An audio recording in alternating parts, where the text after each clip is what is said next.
Bueno, y como segunda parte, quiero comentar a grandes rasgos un video que acabo de ver del Instituto Juan de Mariana con el doctor Luis Ignacio Gómez, él vive en Alemania, y que hace las siguientes precisiones, ¿no? Él comenta, este video se publicó el 28 de marzo, es decir, el día de ayer, en las 8 de la noche fue cuando empezó la grabación, y comenta que hay algunas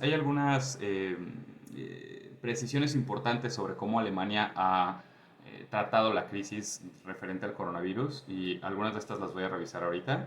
Alemania se propuso una extensión de la ley de protección frente a enfermedades infecciosas en la segunda semana de enero, es decir, con mucha antelación. Y esta extensión otorgaba derechos a determinadas instituciones del Estado para adquirir el material y planes preventivos. Estipulaba que fuera el Instituto Robert Koch se el que se encargara de los protocolos necesarios para la actuación frente al virus. La ley entró en vigor el 1 de febrero y cuando llegó el primer caso se tuvo información sobre el origen del contagio. Se fueron sucediendo acciones en los ayuntamientos y el 8 de marzo el ministro de Salud anuncia la aplicación de medidas severas de contención. En España ha habido 6.000 muertes, mientras que en Alemania solo ha habido un poco más de 300 fallecidos. Las circunstancias que han favorecido a la evolución de Alemania, algunos factores son que desde el primer momento se ha seguido políticas de test masivos, es decir, que no solamente se hacen pruebas a la persona que probablemente puede estar enferma, sino que a esta persona que se le detecta con la enfermedad se le hacen test a todas las personas de su alrededor, ya sea familiares o miembros del lugar donde trabaja, para determinar si ellos fueron contagiados por esta persona. Esto es lógico, ¿no? Nos parece a todos con sentido que se hagan pruebas a las personas que estuvieron involucradas o que tuvieron cierto contacto con esta otra persona. Las características sociales también él comenta que son fundamentales, ya que las viviendas con 3 generaciones de miembros de la familia son prácticamente inexistentes en Alemania. Aquí es algo para cuestionarnos nosotros en México. No conozco las estadísticas, pero pues es algo para que ustedes mismos lo analicen, ¿no? ¿Qué tanto es cierto para ustedes o para sus familias que 3 generaciones convivan? Porque recuerden que los adultos mayores pues, son el sector de mayor riesgo.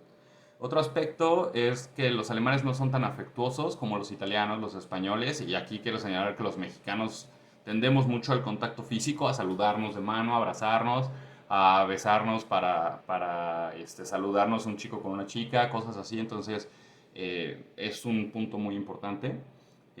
Las medidas sanitarias ya estaban haciendo, antes de la contingencia, las personas ya estaban tomando las medidas de ir a hacer el súper para las personas mayores, por ejemplo. Y bueno, una cuestión aquí que España está centralizado el estado de la compra de kits relacionados con las pruebas y esto no permite a los emprendedores adquirir los test, perdón.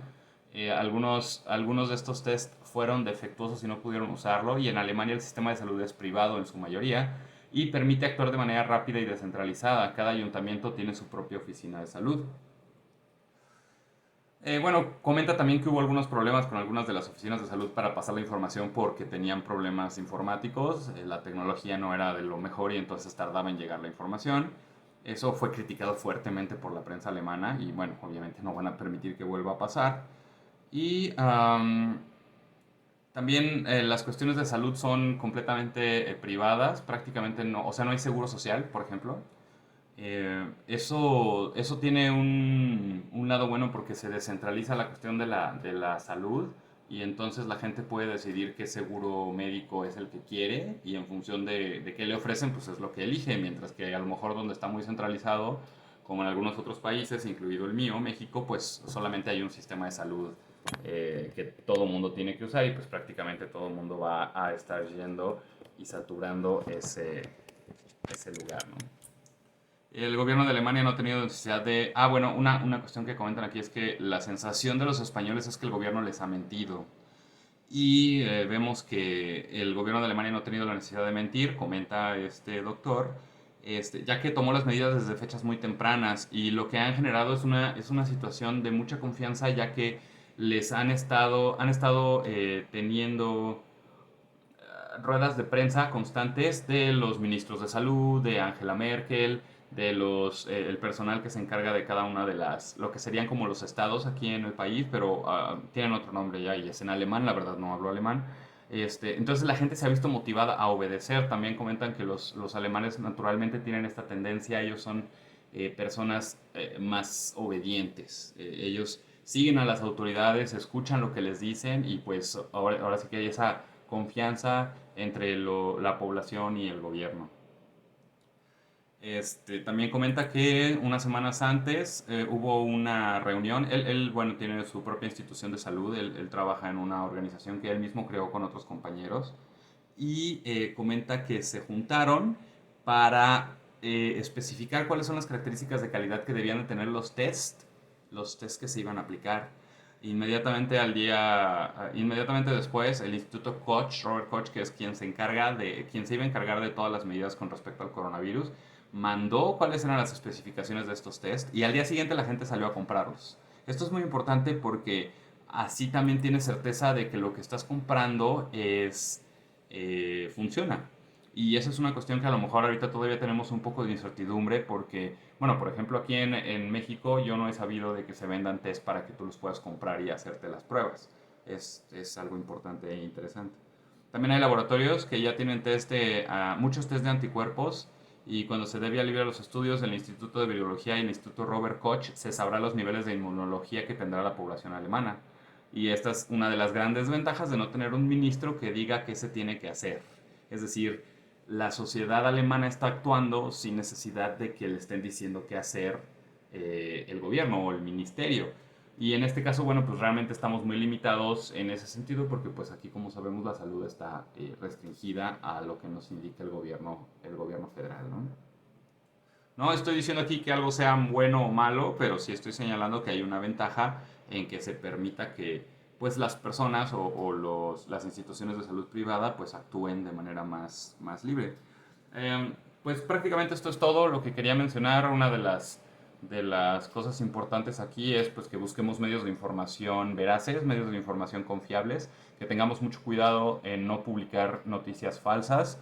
Yo les digo que desde mi percepción, esta es una realidad, esto está pasando, por favor cuídense, dense el beneficio de la duda, de investigar, de buscar la información correspondiente y tener las medidas de precaución. No se saluden de mano, no se reúnen en lugares con más de 50 personas, intenten mantener 1,80 m de distancia de persona a persona para que el contagio sea menor.